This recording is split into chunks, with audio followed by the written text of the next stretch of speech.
Beliau menyampaikan tentu kita update mengenai ditangkapnya beberapa karyawan dari Kemkomdigi. Jadi ini sebetulnya awal yang juga mengejutkan bagi saya sebagai Menteri Komunikasi dan Digital, namun harus dihadapi dan juga harus didukung tentunya. Kita amat mendukung dan sekali lagi membuka pintu kepada kepolisian untuk melakukan jika diperlukan pengembangan penyidikan ke dalam, termasuk kalau memang harus masuk ke kantor kami di Komdigi.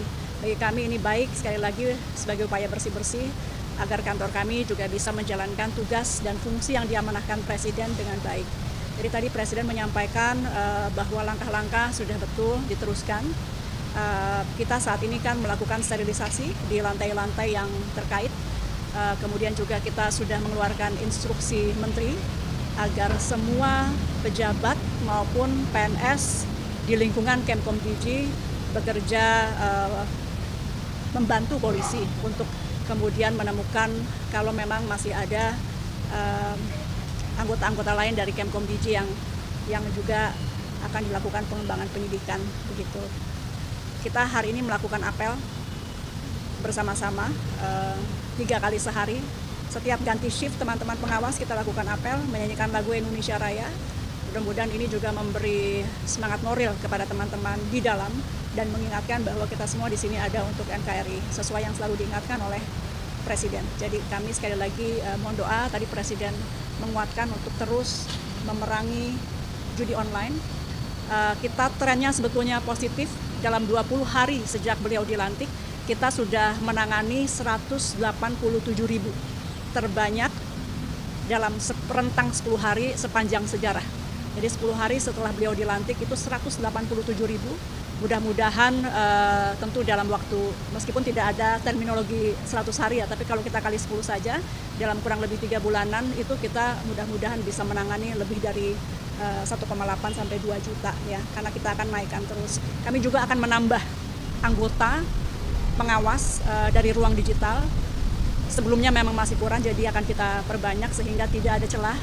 Mudah-mudahan atau paling tidak kita persempit terus celah-celah kepada mereka yang ingin melakukan kejahatan-kejahatan di dunia maya termasuk judi online. Sekali lagi kami mohon doa dan dukungan.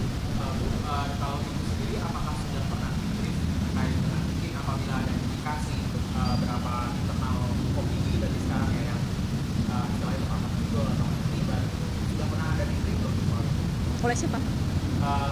oleh penegak hukum terkait dengan indikasi jika hanya di internal Komdigi ya Bu ya, mungkin di internal kementerian juga. Kita nanti nunggu dari kepolisian karena penyidikan tengah berlangsung, kita belum tahu berapa banyak. Sekali lagi kita belum tahu berapa banyak, pada prinsipnya yang penting kita terbuka, silahkan berapa banyak pun jika memang salah, silahkan. Karena ini memang dari awal sebelum saya dilantik pun Presiden sudah mengingatkan ketika saya dipanggil awal bahwa tugas utama saya adalah perangi judi online. Kalau yang soal target 1,8 sampai 2 juta Itu bukan target, itu tren karena dalam 10 hari sejak Pak Presiden Prabowo dilantik, itu kita sudah menangani 187.000. Angka ini bukan berarti ini prestasi tidak, tapi ada kenaikan tajam dalam 10 hari terakhir yang kita akan tambah terus. Apapun itu judi online bukan prestasi, selama itu masih ada. Jadi saya tidak menyatakan itu prestasi kami, tapi paling tidak tren positif di mana 10 hari terakhir ini 187.000 situs sudah kita take down. Kami berharap dalam waktu dekat kami bisa laporkan ke masyarakat agar kelihatan kinerjanya.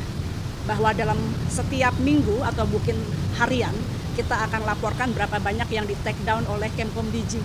Ini juga sebagai evaluasi kami. Kalau sampai turun, masyarakat bisa melihat kenapa turun. Gitu. Jadi tolong terus kami diawasi. Terima kasih. Saya tidak tahu nama-nama, itu ranah dari kepolisian. Terima kasih ya.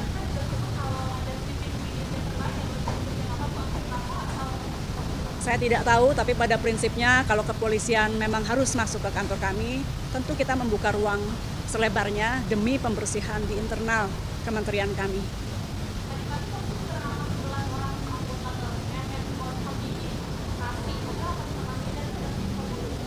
Saya bacanya dari media, Mbak. kemudian apakah ada perbaikan, ada pola sistem Orangnya kita akan perbanyak. Jadi dari yang sekarang ada kita akan perbanyak. Kemudian juga pengawasan terhadap mereka, termasuk tadi saya sampaikan bahwa kita apel sekarang sehari 3 kali. Jadi dari pagi kita apel, menyanyikan Indonesia Raya, mengucapkan fakta. Ketika itu nanti ganti shift kita apel lagi, ganti shift kita apel lagi. Seminimalnya ini bisa terus mengingatkan kepada mereka yang bertugas karena memang tawarannya mungkin sangat besar ya. Jadi kita bangkitkan semangat nasionalisme mereka. Setiap ganti shift kita akan lakukan apel bersama. Kewenangan itu kan dibatasi nggak ke depan untuk mereka yang memang operator ada sistem itu pengawasan, dan bagaimana supaya Kalau kewenangan justru jangan dibatasi, justru kita kuatkan. Tinggal bagaimana membuat mereka ini bisa lurus gitu. Makasih ya. Yuk. Makasih.